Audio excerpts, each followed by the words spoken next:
Hello everyone, मैं अर्चना आप सभी का बहुत बहुत स्वागत करती हूँ। आज की क्लास में हम डिस्कस करेंगे प्रीवियस ईयर पेपर हिंदी का आपका 2021 का। ठीक है, तो आज की क्लास में हम हिंदी का प्रीवियस ईयर पेपर डिस्कस करेंगे। सीटेट के लिए आपका ये प्रीवियस ईयर पेपर है, तो जो भी साथी सीटेट की तैयारी कर रहे हों वो लोग अवश्य जुड़े। यहाँ पर आपको हमारे चैनल पर प्रीवियस ईयर पेपर्स कराए जाएंगे और आपकी तैयारी से संबंधित जो भी टॉपिक हैं वो अवश्य कराए जाएंगे। तो चलिए स्टार्ट करते हैं आज का पेपर। जो आपका प्रश्न है आपके 1 से 9 तक वो इस गद्यांश पर आधारित है। तो चलिए पहले गद्यांश को सॉल्व कर लेते हैं, गद्यांश को पढ़ लेते हैं, फिर उसके बाद उनके प्रश्नों का हल करते हैं। और जो पेपर में एग्जाम में गद्यांश से सवाल करने की ट्रिक ये है कि आप पहले थोड़ा सा प्रश्न को पढ़ लीजिए। पहला प्रश्न है, अगर पढ़ेंगे तो फिर हमारा गद्यांश पढ़ते टाइम अच्छी तरीके से ध्यान जाएगा। इनमें से किसे गांधी जी ने अपना लक्ष्य नहीं बनाया। ठीक है, चलिए अपना गद्यांश पढ़ते हैं। यह नहीं भूलना चाहिए कि हमारा जो व्यवहार होता है उसी के अनुसार फल भी मिलता है। जो समाज और संवेदना की नीति मूलक स्थापनाओं को अपने व्यवहार का हिस्सा बनाता है वही शांति पाने का हकदार होता है। महावीर, बुद्ध, क्राइस्ट, नानक, गांधी अगर हमारे जीवन पर विराजमान है तो इसमें उनकी सादृश्यता, निरहंकार और व्यवहार का योगदान है। वे जिए समस्त प्राणियों, प्रकृति और सृष्टि के लिए। उनके मन में किसी के लिए रत्ती भर भी भेदभाव नहीं रहा। अहंकार को विवेक से हटाया जा सकता है। गांधी जी ने गुलामी से आज़ादी, मनुष्यता की सेवा और विवेक से मित्रता को अपना लक्ष्य बनाया। सबके प्रति सम्मान दृष्टि का ही भाव और व्यवहार था कि गांधी जी विश्व नेता बने। सबके प्रति कैसा भाव था? समान दृष्टि का। गीता में कहा गया है कि जो समस्त प्राणियों के हित में सदा संलग्न रहता है, सबका मित्र होता है। महावीर सत्य की साक्षात अनुभूति में मैत्री की अनिवार्यता की घोषणा करते हैं। यह अनुभूत सत्य है कि जो अपना मित्र होगा वह हर किसी का मित्र होगा। आप भी इसे आजमा कर देखें, महसूस होने लगेगा कि जिस शांति के लिए भटक रहे हैं वह कभी बाहर नहीं, आपके अंदर ही है। हमारा प्रश्न था कि इनमें से किसे गांधी जी ने अपना लक्ष्य नहीं बनाया। तो गुलामी से आज़ादी, मनुष्यता की सेवा, विवेक से आज़ादी, गुलामों से आज़ादी। तो ये सारे लक्ष्य थे कि गुलामी से आज़ादी, यहाँ पर है ना, गुलामी से आज़ादी, मनुष्यता की सेवा और विवेक से मित्रता। ठीक है, तो ये तीनों तो है, गुलामी से आज़ादी, मनुष्यता की सेवा, विवेक से आज़ादी। अब आपका कौन सा नहीं है? गुलामों से आज़ादी। ठीक है, तो आपका उनका लक्ष्य उन्होंने नहीं बनाया था, गुलामों से आज़ादी। ऑप्शन डी इनका राइट आंसर है। ठीक है, ऑप्शन डी आपका राइट आंसर है। चलिए बढ़ते हैं अगले प्रश्न की ओर। आपका अगला प्रश्न है वो, अनुच्छेद के अनुसार किसे अपने व्यवहार का हिस्सा बनाना चाहिए? समाज और संवेदनाओं के नैतिक मूल्य को, गुरु नानक देव की शिक्षाओं को, सत्य और असत्य की परिभाषा को, अहंकार और विवेक की परिभाषा को। ठीक है, तो अनुच्छेद के अनुसार व्यवहार का हिस्सा किसे बनाना चाहिए? समाज और संवेदनाओं के नैतिक मूल्य को ही तो बनाना चाहिए, है ना। हमने जो इतना पैराग्राफ पढ़ा उसमें यही तो पढ़ा।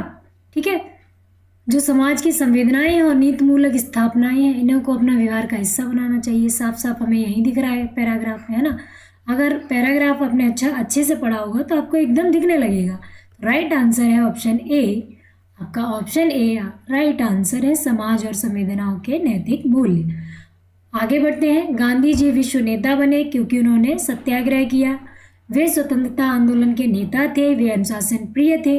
सभी के प्रति उनकी समान दृष्टि व व्यवहार था। तो यहाँ पर सभी के प्रति समान दृष्टि व व्यवहार की ही बात की गई है, तो हमें अभी पैराग्राफ पढ़ने की ज़रूरत नहीं है। हमारा आंसर डी ही राइट है ना। पैराग्राफ पढ़ने की अब क्या ज़रूरत है? यहाँ पर अनुशासन, सबको समान से देखने की, यही तो बात की गई थी, समान दृष्टि से। ठीक है, जो समस्त प्राणियों, प्रकृति और सृष्टि के लिए है। ठीक है, सादृश्यता, ये ठीक है। तो चलिए आगे बढ़ते हैं। महावीर, बुद्ध, क्राइस्ट, नानक व गांधी जी में क्या समानता है? सभी धर्मगुरु हैं, सभी सन्यासी हैं, सभी भारत में जन्मे हैं, सभी ने मानव कल्याण किया है। तो हमें सीधा सा इस पैराग्राफ में दिख रहा है कि क्राइस्ट और गुरु नानक थे, वो कहाँ पर थे? ये महावीर, बुद्ध, क्राइस्ट, नानक, गांधी अगर हमारे जीवन में विराजमान है तो इसमें उनकी सादृश्यता और निरहंकार और व्यवहार का योगदान है। समस्त प्राणियों, प्रकृति और सृष्टि के लिए, है ना। उनके मन में किसी के लिए रत्ती भर भेदभाव नहीं रहा। तो यहाँ से दिख रहा है हमें, तो हमारा क्या होगा कि सभी ने मानव का कल्याण किया, सभी को सम्मान देगा और उन्होंने मानव कल्याण के लिए कार्य किए। तो 4 का जो आपका आंसर है वो है सभी ने मानव कल्याण किया। राइट आंसर आपका डी है। चलिए बढ़ते हैं अगले प्रश्न की ओर। कौन सा शब्द भिन्न है? मित्रता, मनुष्यता, मित्र, वीरता। अब आपने कल का अगर पेपर सॉल्व किया होगा तो उसमें भी ऐसे ही प्रत्यय से रिलेटेड प्रश्न थे कि कौन सा शब्द भिन्न है। तो इसमें मित्रता, मनुष्यता, वीरता, इनमें ता प्रत्यय है। प्रत्यय कहाँ लगते हैं? बाद में, शब्द के बाद में। तो इसमें भी ता प्रत्यय है ना, इसमें भी है और वीरता में भी है ता प्रत्यय, मित्र में नहीं है। तो यही अलग हुआ। तो भिन्न आपका कौन सा हुआ? Option C. राइट आंसर है आपका बेटा ऑप्शन सी। चलिए सही शब्द चुनिए। सबसे प्रति दृष्टि का भाव और व्यवहार होना चाहिए। सबके प्रति कैसा होना चाहिए? सामान्य होना चाहिए, समान होना चाहिए, भिन्न होना चाहिए, अलौकिक होना चाहिए।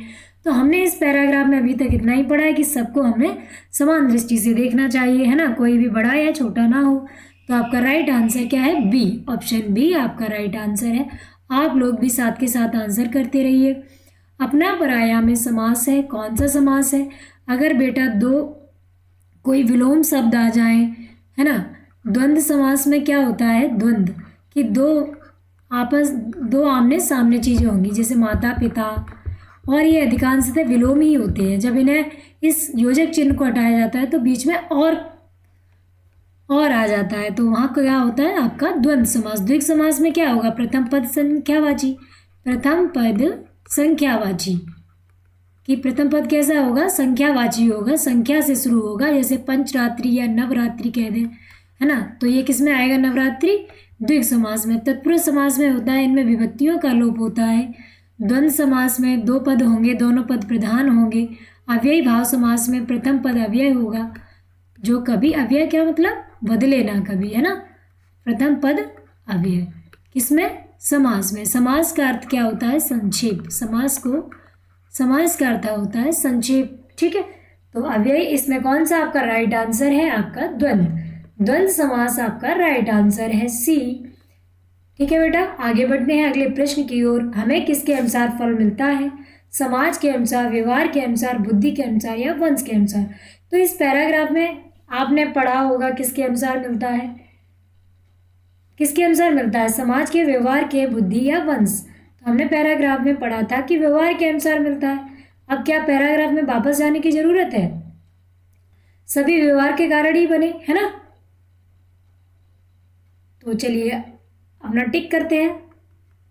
आंसर 2 आपका राइट आंसर होगा बी, व्यवहार। आपका बी राइट आंसर है, व्यवहार। हमें किसके अनुसार फल मिलता है? व्यवहार के अनुसार। चलिए आगे बढ़ते हैं। आपका 9 नंबर प्रश्न है, शांति को कहाँ पाया जा सकता है? स्वयं में, परिवार में, समाज में, धर्म में। तो शांति को कहाँ पाया जा सकता है? स्वयं में, परिवार में, समाज में, धर्म में। आप लोग भी साथ के साथ आंसर करिए और आपकी जो प्रैक्टिस है वो बहुत ही अच्छी तरीके से होगी अगर साथ के साथ प्रश्नों को सॉल्व करेंगे। तो हमें यहाँ सीधे ही दिखाई देगा स्वयं वर्ड का कहाँ यूज़ हुआ इस पैराग्राफ में। 1 मिनट बेटा। ठीक है, तो हम महसूस कर रहे हैं वो आपके अंदर ही है। महसूस होने लगेगा। जिस शांति के लिए हम भटक रहे हैं वह कहीं बाहर नहीं, आपके अंदर ही है। यही लिखा है लास्ट में। तो हमारा राइट आंसर बेटा क्या होगा? हमारे अंदर ही है, स्वयं के अंदर है। ठीक है, शांति को कहाँ पाया जा सकता है? स्वयं में, परिवार में, ना समाज में, ना धर्म में। 9 नंबर हमारा राइट आंसर है। फिर आता है आपका पद्यांश। सब पद्यांश से रिलेटेड प्रश्न है आपके। ठीक है, 10 से लेकर 15 तक आपको इस पद्यांश से उत्तर देने हैं। देशवासियों सुनो, देश को नमन करो, देश ही आधार है प्यारा, प्यार देश से करो, लड़ रहे हो आज क्यों छोटी छोटी बात पर, देश हित को भूलकर प्रांत भाषा जात पर, मिटा के भेदभाव को देश को सुदृढ़ करो, भाषा की लहर उठ रही है नगर नगर घोर अंधकार में, सूझती नहीं डगर, ज्योति नित धर्म की आज तुम प्रखर करो, देश आज रो रहा देश को रुदन सुनो, बांट दर्द देश का मित्र देश के बनो, प्रेम के पीयूष से देश के द्वेष का समन करो। ठीक है, प्रेम के पीयूष से द्वेष का समन करो। तो ये आपका जो पद्यांश है उससे रिलेटेड पहला प्रश्न सॉल्व करते हैं, मतलब 10वां प्रश्न है आपका इस पेपर का। कविता में नीति धर्म की ज्योति प्रखर करने के लिए कहा गया है ताकि देश को प्रेम किया जा सके, देश के दर्द को बांटा जा सके, आपसी भेदभाव को दूर किया जा सके, भ्रष्टाचार को दूर किया जा सके। तो हमने अभी इस पैराग्राफ में पढ़ा कि देशवासी सुनो, देश को नमन करो, अब प्रखर करो। यहाँ पर था भ्रष्टाचार की लहर उठ रही है नगर नगर, घोर अंधकार में सोचती नहीं डगर, ज्योति नीति धर्म की आज तुम प्रखर करो। तो किसको दूर करने के लिए ज्योति को प्रखर करोगे? भ्रष्टाचार की लहर को दूर करने के लिए। तो हमारा आंसर क्या होगा? डी। डी आपका राइट आंसर होगा, भ्रष्टाचार को दूर किया जा सके, है ना। नीति धर्म की ज्योति क्यों चल रही है? तो हमने अपने पैराग्राफ में पढ़ा कि भ्रष्टाचार को दूर करने के लिए। देश आज रो रहा है पंक्ति का आशय क्या है?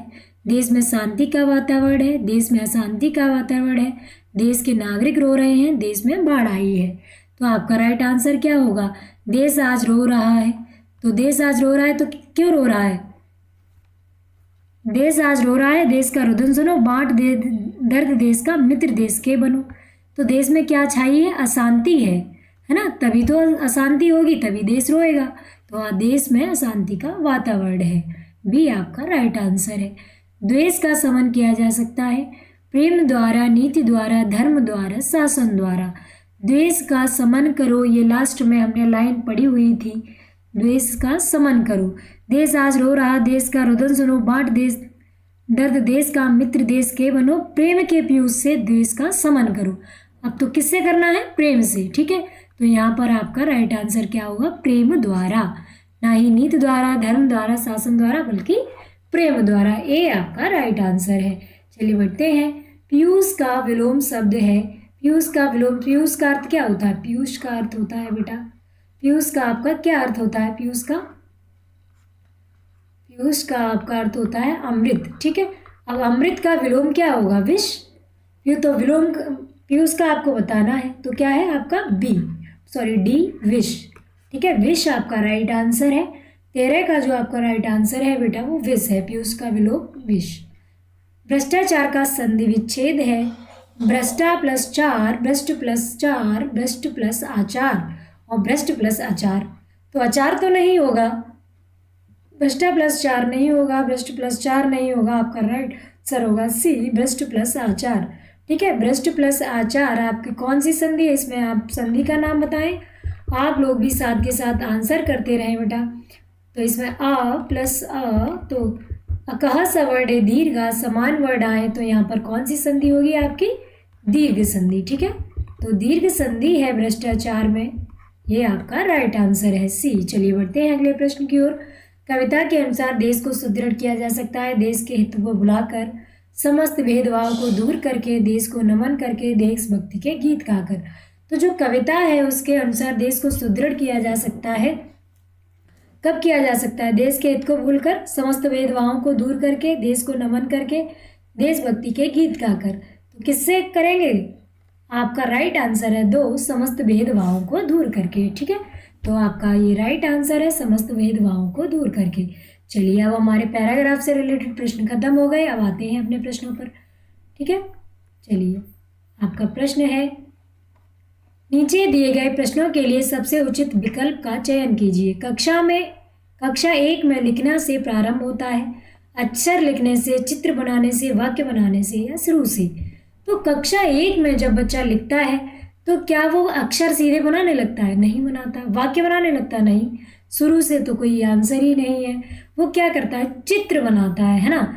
चित्र बनाएगा, लकीरें खींचेगा और कुछ भी धीरे छोटे छोटे चित्रों को पहचानेगा और चित्रों को बनाएगा। तो यहाँ चित्र बनाने से ही उसकी शुरुआत होती है।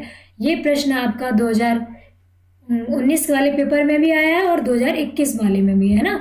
एक जैसे प्रश्न आ जाते हैं, इनको हमें ध्यान रखना है। प्रारंभ में जो कक्षा 1 में बच्चा अगर पढ़ने आया है तो उसका जो लिखना प्रारंभ हो सकता है वो चित्र बनाने से होता है, ठीक है। तो ये आपका आंसर है बी, राइट आंसर है बी। तो चित्र बनाने से प्रारंभ होता है, ठीक है। उसे अक्षर का कोई ज्ञान नहीं होता, उसके सामने तो सारे चित्र ही होते हैं, है ना। भाषा कौशलों के बारे में आप किस विचार से सहमत हैं? भाषाई कौशल आप जानते हैं, शुभोपली, ठीक है, सुनना, बोलना, पढ़ना, लिखना, शुभोपली, ठीक है, इसको बोलेंगे सुनना, बोलना, पढ़ना, लिखना, ये क्या है आपके शुभोपली है, भाषाई कौशल है, मूलभूत भाषाई कौशल। इंग्लिश में लिसनिंग, स्पीकिंग, पढ़ना, रीडिंग और राइटिंग, ठीक है। LSRW इसकी शॉर्ट ट्रिक है, LSRW, listening, speaking, writing, reading, sorry writing, फिर उसके बाद, ठीक है। तो इनका एक क्रम तो होता है ना, ये एक निश्चित क्रम में सीखे जाते हैं कि पहले सुनना सीखेंगे, बोलना सीखेंगे, पढ़ना सीखेंगे, लेकिन आपको ध्यान रखना है, आपके ऑप्शन क्या है, एक निश्चित क्रम में सीखे जाते हैं, ये एक दूसरे के अंतर संबंधित होते हैं, एक दूसरे को प्रभावित नहीं करते, ये सभी एक साथ नहीं सीखे जा सकते, ठीक है। तो इन सबको एक साथ ही हमें सीखना होता है। जो अंतः संबंधित शब्द है ये ज़्यादा प्रभावशाली आपका आंसर है। अगर ये नहीं होता तो आप 1 पर टिक कर सकते थे कि एक निश्चित क्रम में सीखे जाते हैं कि पहले बच्चे को सुनना सिखाएंगे, फिर बोलना, फिर पढ़ना, फिर लिखना, लेकिन ये एक दूसरे से अंतः संबंधित होते हैं। ये आपका जो प्रश्न आंसर है वो ज़्यादा इफेक्टिव है। तो हमें इसको ध्यान रखना है कि अंतः संबंधित पर, एकीकृत शिक्षा पर अधिक बल देंगे, इन सबको मिला के पढ़ाएंगे, वो ज़्यादा प्रभावशाली रहेगा, वो ज़्यादा इफेक्टिव है। तो आपका राइट आंसर जो होगा वो बी होगा, ठीक है।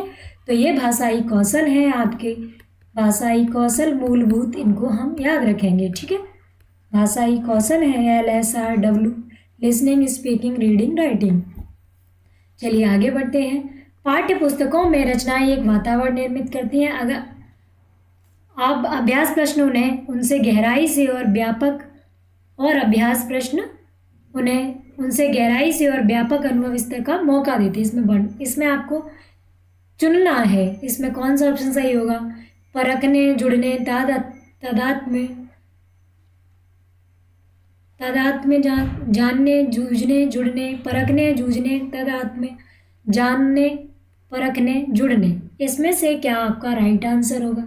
तो बेटा जो आपका राइट आंसर होगा वो ये है, ए, है ना। आपका जो राइट आंसर है वो ए है। कैसे कि पाठ्य पुस्तकों में जो रचनाएं एक वातावरण निर्मित करती हैं और जो अभ्यास प्रश्न हैं उन्हें परखने, उनसे गहराई से जुड़ने, है ना, उनसे गहराई से जुड़ेंगे और व्यापक अनुभव स्तर से तदात्म्य, उनसे जुड़ने का मौका देते हैं, तदात्म्य का मौका देते हैं। तो ये आपका राइट आंसर होगा ए, ठीक है। जानने, जूझने, जूझने शब्द आ गया है तो जूझना तो है ही नहीं। परखने, जूझने, तदात्म्य ये भी नहीं है। जानने, परखने, जुड़ने, ये ठीक है। तो ये तदात्म्य वाला जो आंसर होगा वो आपका ज़्यादा अच्छा आंसर है। तो ये स्किनर के अनुसार क्या है, भाषा परिवार से सीखी जाती है, भाषा अंतःक्रिया से सीखी जाती है, भाषा सीखना अत्यंत जटिल प्रक्रिया है, भाषा अनुकरण के द्वारा सीखी जाती है। तो स्किनर ने भाषा के बारे में क्या बताया है कि जो आपकी भाषा है वो किससे सीखी जाती है, भाषा अनुकरण के द्वारा सीखी जाती है। स्किनर ने बताया है कि बच्चा भाषा किससे सीखता है, अनुकरण के द्वारा सीखता है, ठीक है। और जो सामाजिक अंतःक्रिया से भाषा सीखता है वो बच्चा, तो वो किस में होता है, व्योगात्स्की ने बताया था, है ना। तो भाषा सामाजिक अंतःक्रिया से या आसपास परिवेश से सीखते हैं वो जो व्योगात्स्की हैं आपके, उन्होंने बताया था। और जो भाषा अनुकरण के द्वारा सीखी जाती है ये बताया है आपके स्किनर ने, ठीक है। तो इसको याद रखेंगे, भाषा अनुकरण के द्वारा सीखी जाती है।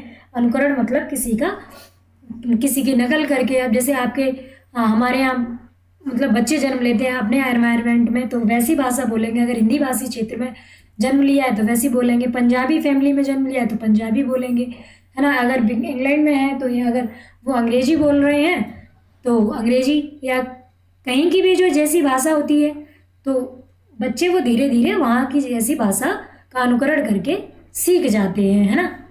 तो ये आपका राइट आंसर है डी। स्किनर ने बताया भाषा अनुकरण के द्वारा सीखी जाती है। प्राथमिक स्तर की पाठ्य पुस्तक में दिए गए प्रश्न को ध्यान से पढ़िए। अगर तुम पापा की जगह होती तो ठेला कहाँ लगाती, ऐसा तुमने क्यों तय किया, यह प्रश्न किससे जुड़ा है, क्या विभिन्न व्यवसायों से जुड़ा है, अनुभवों की अभिव्यक्ति से है, चिंतन क्षमता के विस्तार से है, या परिवार की जानकारी से है। अब आप ही सोचें, अगर आपको ऐसा प्रश्न दिया जाए तो वो किसके लिए है? क्या विभिन्न व्यवसायों से जुड़ा है? क्या आपके जो एक्सपीरियंसेस हैं उसकी अभिव्यक्ति से हैं? तो आपको एक्सपीरियंस कैसे होगा कि ठेला लगाया हो आपने, तब तो एक्सपीरियंस होगा। यहाँ पे तो ये पूछा है कि अगर पापा की जगह होती तो ठेला कहाँ लगाती, और ऐसा तुमने क्यों तय किया? तो ये किस पर है? हमारी चिंतन क्षमता पर आधारित है, परिवार की जानकारी से नहीं। किस पर आधारित है? चिंतन क्षमता से, यानी कि हम सोचेंगे फिर उसका आंसर करेंगे। अगर किसी बच्चे से ये बात पूछी गई है तो वो सोचेगा और चिंतन करेगा, फिर उसका उत्तर देगा कि अगर हम पापा की जगह होते तो ठेला कहाँ लगाते, है ना, और ये हमने क्यों तय किया ठेला लगाना। तो ये सब चिंतन करके बताएगा अपनी परिस्थितियों के अनुसार। ठीक है, तो सी आपका राइट आंसर होगा। तो 20 नंबर जो है आपका, उसका राइट आंसर है चिंतन क्षमता के विस्तार से। ठीक है, आगे बढ़ते हैं अगले प्रश्न की ओर। हिंदी भाषा का आकलन करते समय आप किस बिंदु को सर्वाधिक महत्व देंगे? सहज अभिव्यक्ति को देंगे, अलंकारिक भाषा को देंगे, या भाषा की संरचना को देंगे, व्याकरण सम्मत भाषा को देंगे? अगर हिंदी भाषा को आकलन करते समय आप किस बिंदु को सर्वाधिक महत्व देंगे कि एक बच्चा है वो उसकी जो नेचुरल अभिव्यक्ति है, अपनी बात को कह पा रहा है, उसको महत्व देंगे, या अलंकारिक सजा सजा के भाषा को बोल रहा है, या भाषा की जो संरचना है, स्ट्रक्चर है, उसको ज़्यादा उस पर ज़्यादा फोकस करेंगे, या व्याकरण सम्मत भाषा पे? तो एक बच्चे का आकलन करेंगे तो हमें ये इन चीज़ों से तो कोई बहुत ज़्यादा मतलब है ही नहीं, उसकी सहज अभिव्यक्ति पर हमें ध्यान देना है। तो सहज अभिव्यक्ति, बालक की सहज अभिव्यक्ति पर ध्यान देना है, यही सबसे महत्वपूर्ण बिंदु है, सहज अभिव्यक्ति। ठीक है, चलिए आगे बढ़ते हैं। और अपनी बात स्वाभाविक रूप से कह पाए, अपने विचारों को अभिव्यक्त कर पाए, वही तो होगी सहज अभिव्यक्ति। प्राथमिक स्तर पर पढ़ना सिखाने की शुरुआत करने के लिए आप किस सामग्री को सर्वाधिक महत्व देंगे? प्राथमिक स्तर पर आप किसी बच्चे को, या मतलब क्लास में गए तो आप पढ़ना सिखाने जा रहे हैं, उसकी शुरुआत कर रहे हैं, किस पर ज़्यादा फोकस करेंगे? अक्षर ज्ञान पर फोकस करेंगे, वर्णमाला पर फोकस करेंगे, शुद्ध उच्चारण पर, या रोचक कहानी पर? आप खुद शिक्षक बन के सोचिए कि आप क्लास में गए और आप क्लास स्टार्ट करते हैं डायरेक्ट जाकर अक्षर ज्ञान से, क्या बच्चा आपकी क्लास में इंटरेस्ट लेगा? बिल्कुल नहीं लेगा। एक छोटा बच्चा होता है, उसे अक्षर ज्ञान नहीं होता, अगर होगा भी तब भी डायरेक्ट आप अक्षर ज्ञान कराने लगेंगे तो वो इंटरेस्ट नहीं लेगा, या डायरेक्ट आप वर्णमाला पढ़ाने लगेंगे, शुद्ध उच्चारण पर ध्यान देंगे। तो एक छोटा सा बच्चा है, प्राथमिक स्तर पर आप उसे पढ़ना सिखा रहे हैं, तो जो शुरुआत है वो शुद्ध उच्चारण से नहीं हो सकती, वो अटकेगा, है ना, गलतियाँ करेगा। तो ये तो बाद के स्टेप हैं। तो पहला क्या स्टेप है कि आप उसे सुनना सिखाएंगे, फिर वो जब सुनेगा तो धीरे धीरे समझेगा, फिर उसके बाद के स्टेप हैं कि उसे अक्षर ज्ञान करा रहे हैं आप। तो आपका आंसर होगा रोचक कहानी। ठीक है, तो इसका आंसर है आपका 4, डी आपका आंसर है, रोचक कहानियाँ सुनाएंगे। आप क्लास में गए, आपने कहानियाँ सुनाई, तो इससे पढ़ने के सिखाने की शुरुआत होगी, बच्चा इंटरेस्ट लेगा, आपकी बात को सुनेगा, समझेगा। ठीक है, चलिए, ऐसा भी होता है आप क्लास में देखेंगे, मतलब मैं ही अपनी क्लास में देखती हूँ कि जब बच्चे पढ़ रहे होते हैं स्कूल में, तो एक छोटी सी क्लास, मतलब क्लास 1 में जैसे मैंने प्रवेश किया, ठीक है, आया, अब वहाँ चार्ट लगे हुए हैं, चार्ट लगे हैं, मैंने एक बार उन्हें कहानी पढ़ा दी वो चार्ट पर, ठीक है, वो डिट्टो वही कहानी उन्हीं शब्दों में सुनाते हैं, बिल्कुल अलग शब्दावली भी नहीं यूज़ करते, उन्हें चित्रों को देखो वैसे ही बोले जा रहे हो, आपको ये फील होगा कि ये ऐसा लगेगा कि वो कहानी को पढ़ रहे हैं। तो वो क्या करते हैं, वो उसको ग्रहण करते हैं, समझते हैं, उन्होंने समझ ली, फिर वो उसको वैसे ही बोल रहे हैं, उन्हें इंटरेस्ट जाग गया, और वो चित्र में उन्हें भालू दिख रहा है तो भालू, मदारी दिख रहा है तो मदारी, उसके बारे में बिल्कुल ऐसे ही उंगली रख रख कर भी पूरी ऐसी ही एक्टिंग करेंगे जैसे लगेगा वो पढ़ रहे हो, उन्हें बिल्कुल अक्षर ज्ञान नहीं है, फिर भी वो ऐसा करते हैं, है ना। तो ये वहाँ की शुरुआत होती है रोचक कहानी की। ठीक है, तो आप इससे ही स्टार्ट करेंगे तो ज़्यादा बेटर रहेगा। 22 आपका राइट आंसर है। सलमा पहली कक्षा में पढ़ती है, वह किताब शब्द को कतब लिखती है, सलमा को का लिखने का यह तरीका दर्शाता है, क्या दर्शाता है? अज्ञानता को, स्ववर्तनी को, नियंत्रित लेखन को, या लापरवाही को। तो सलमा है वो पहली कक्षा में पढ़ रही है, वह किताब शब्द को कतब लिखती है, तो इसकी क्या अशुद्धि है? उसे अज्ञानता है, स्ववर्तनी है, नियंत्रित लेखन है या लापरवाही है। तो अज्ञानता मतलब उसे जानकारी नहीं है।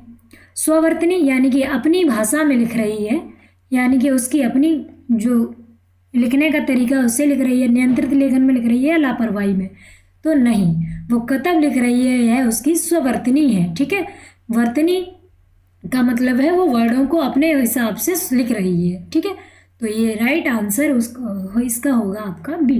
23 का राइट आंसर जो होगा बेटा वो स्ववर्तनी है। ठीक है, शुद्ध वर्तनी की बात नहीं है यहाँ, स्ववर्तनी उसकी स्वयं की वर्तनी है, वो उसका प्रयोग कर रही है। ठीक है, तो ये आपका राइट आंसर है बी। चलिए बढ़ते हैं अगले प्रश्न की ओर। सामाजिक अंतःक्रिया से भाषा सीखने का समर्थन किसने किया है? स्किनर ने, पियाजे ने, वाइगोत्स्की ने या चॉम्स्की ने? 24 का राइट आंसर क्या होगा? 24 का आपका राइट आंसर बेटा क्या होगा? अभी हमने बताया था सामाजिक अंतःक्रिया से भाषा सीखने का जो समर्थन किया है वो आपके लेव वाइगोत्स्की हैं। तो राइट आंसर है आपका सी।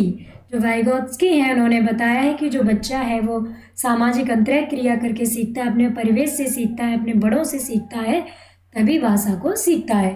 पियाजे ने संज्ञानात्मक विकास से बताया कि जैसे जैसे बच्चे की उम्र बढ़ती है वैसे सीखता है, अपने जो उसके संज्ञानात्मक क्रियाएं हैं उससे सीखता है, उसे सूचनाओं को एकत्रित करता है, ये पियाजे ने बताया हुआ है। स्किनर ने अभी हमने पढ़ा था कि अनुकरण द्वारा है ना। और जो भाषा विकास का सिद्धांत है चॉम्स्की ने दिया था, नॉम चॉम्स्की हैं, इन्होंने बताया कि भाषा अर्जित की जाती है, भाषा जन्मजात है। इन्होंने क्या बताया? भाषा जन्मजात है। कल ही की क्लास में हमने डिस्कस किया था एलईडी के बारे में। लैंग्वेज एक्विजिशन डिवाइस होती है उसके अंदर, कि भाषा ही अधिगम उपकरण होता है बच्चे के अंदर, कि वो अधिग्रहण कर लेता है भाषा को। जन्मजात ही होती है भाषा अर्जन क्षमता। भाषा अर्जन क्षमता जो बच्चे में होती है वो जन्मजात होती है। भाषा अधिग्रहण उपकरण यंत्र लगा होता है बच्चे में, ये किसने बताया? चॉम्स्की ने। ठीक है, और अनुकरण द्वारा किसने बताया? स्किनर ने। पियाजे ने बताया संज्ञानात्मक विकास द्वारा। ठीक है, वो सूचनाओं को एकत्रित करता है फिर सीखता है। ठीक है, ये किसने बताया? पियाजे ने। ठीक है, इस बात को हम ध्यान रखेंगे। चलिए आगे बढ़ते हैं अगले प्रश्न की ओर। द्विभाषिकता और उपलब्धियों का गहरा सकारात्मक संबंध पाया जाता है। द्विभाषिकता है और उपलब्धियों, अब इसमें क्या होगा? व्यावसायिक, विद्वत, साहित्यिक या वैज्ञानिक? तो इसमें आपका राइट आंसर क्या होगा? एक मिनट, इसमें जो टाइपिंग थोड़ा मिस्टेक है। द्विभाषिकता और उपलब्धियों का गहरा सकारात्मक, एक मिनट बेटा इसका चेक करते हैं। व्यावसायिक, विद्वत, साहित्यिक या वैज्ञानिक होगा 25 का आपका जो आंसर है। तो ये ऑप्शन जो है वो गलत टाइप हो गया है। अभी एक बार चेक करके फिर इसके ऑप्शन को टिक करते हैं, तब तक अगले प्रश्न पे हम बढ़ते हैं। प्राथमिक स्तर पर पढ़ाते समय आप हिंदी भाषा संबंधी पक्ष पर सर्वाधिक बल देंगे। प्राथमिक स्तर पर आप पढ़ा रहे हैं, ठीक है, आप हिंदी भाषा संबंधी किस पक्ष पर सबसे अधिक महत्वपूर्ण बल देंगे? व्याकरण नियम पर। अब यहाँ ये ध्यान रखना, हमें प्राथमिक स्तर पर पढ़ाना है, व्याकरण ज्ञान पर, भाषा ज्ञान पर, भाषा प्रयोग पर। तो हमें बेटा जो भी ध्यान देना है वो प्राथमिक स्तर पर वो प्रयोग पर देना है। किस पर देना है? प्रयोग पर। ठीक है, तो प्रयोग ही सबसे महत्वपूर्ण है, भाषा प्रयोग। इसको ध्यान रखेंगे, यही वर्ड्स बार बार रिपीट होते हैं आपके पेपर में, है ना। जो पेडागॉजी से संबंधित प्रश्न हैं वो एक ही जैसे होते हैं, इनको हमें समझकर हल करना होता है। ठीक है, तो आपका जो 26 आंसर है उसका वो डी है। डी आपका राइट आंसर है। ठीक है, यहाँ पर विद्वत ही है जो आपका आंसर है।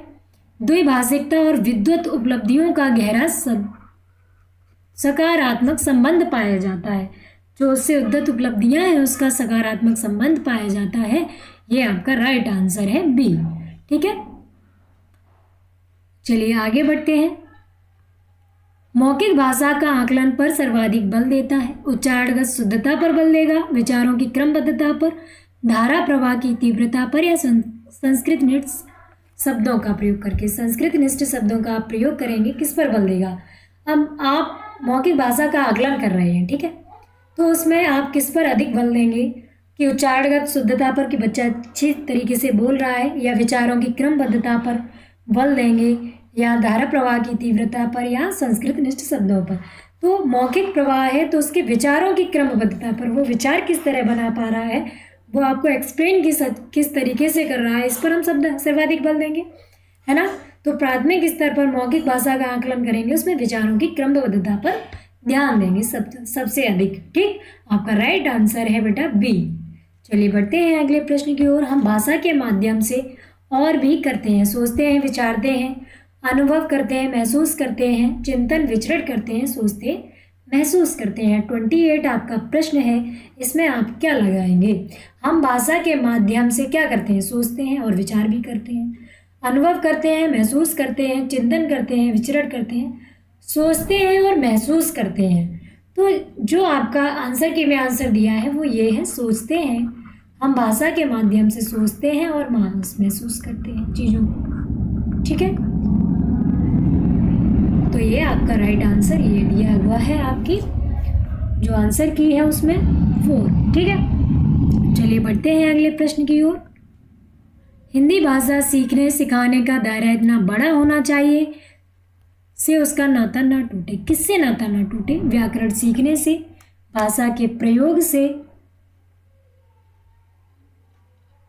भाषा की परिभाषा से, व्याकरण रटने से। आप हिंदी भाषा सिखा रहे हैं तो दायरा इतना बड़ा होना चाहिए कि उसका नाता किससे न टूटे। व्याकरण सीखने से, भाषा प्रयोग से, भाषा की परिभाषा से, या व्याकरण रटने से। अभी हमने डिस्कस किया कि भाषा प्रयोग सबसे महत्वपूर्ण है, तो यही लगा देना है, कुछ सोचना ही नहीं है ना।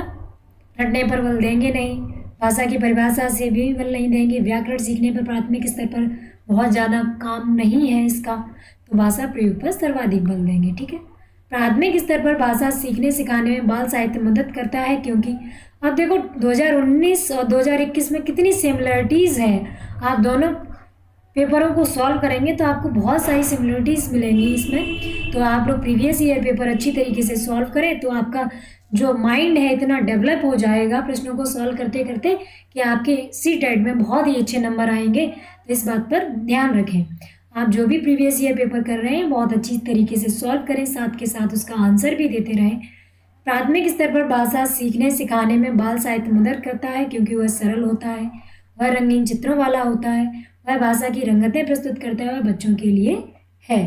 तो इसमें जो राइट आंसर दिया है ये है, वह भाषा की रंगतें प्रस्तुत करता है। अब बाल साहित्य उसमें तरह तरीके का चित्र बने होंगे, तरह तरीके के हमारे जो परिवेश से संबंधित कहानियाँ होंगी, है ना, त्योहारों से संबंधित होती हैं, भावों से संबंधित कहानियाँ होती हैं, छोटी छोटी बाल साहित्य में होती हैं, प्राथमिक स्तर के लिए होंगी। तो वो बच्चे उससे कनेक्ट फील करते हैं, है ना, कनेक्टेड फील करते हैं। तो भाषा की रंगतें प्रस्तुत करता है कौन? बाल साहित्य। आपका सी राइट आंसर होगा, बाल साहित्य। चलिए, आपका ये आज की क्लास का लास्ट प्रश्न था। आपको क्लास पसंद आई हो तो लाइक शेयर एंड सब्सक्राइब करें और डेली क्लास से जुड़े रहें। आप लोग प्रीवियस ईयर पेपर आपके जो कराए जा रहे हैं वो आप लोग सॉल्व करें। आप सभी का बहुत बहुत धन्यवाद। मिलते हैं अगली क्लास में।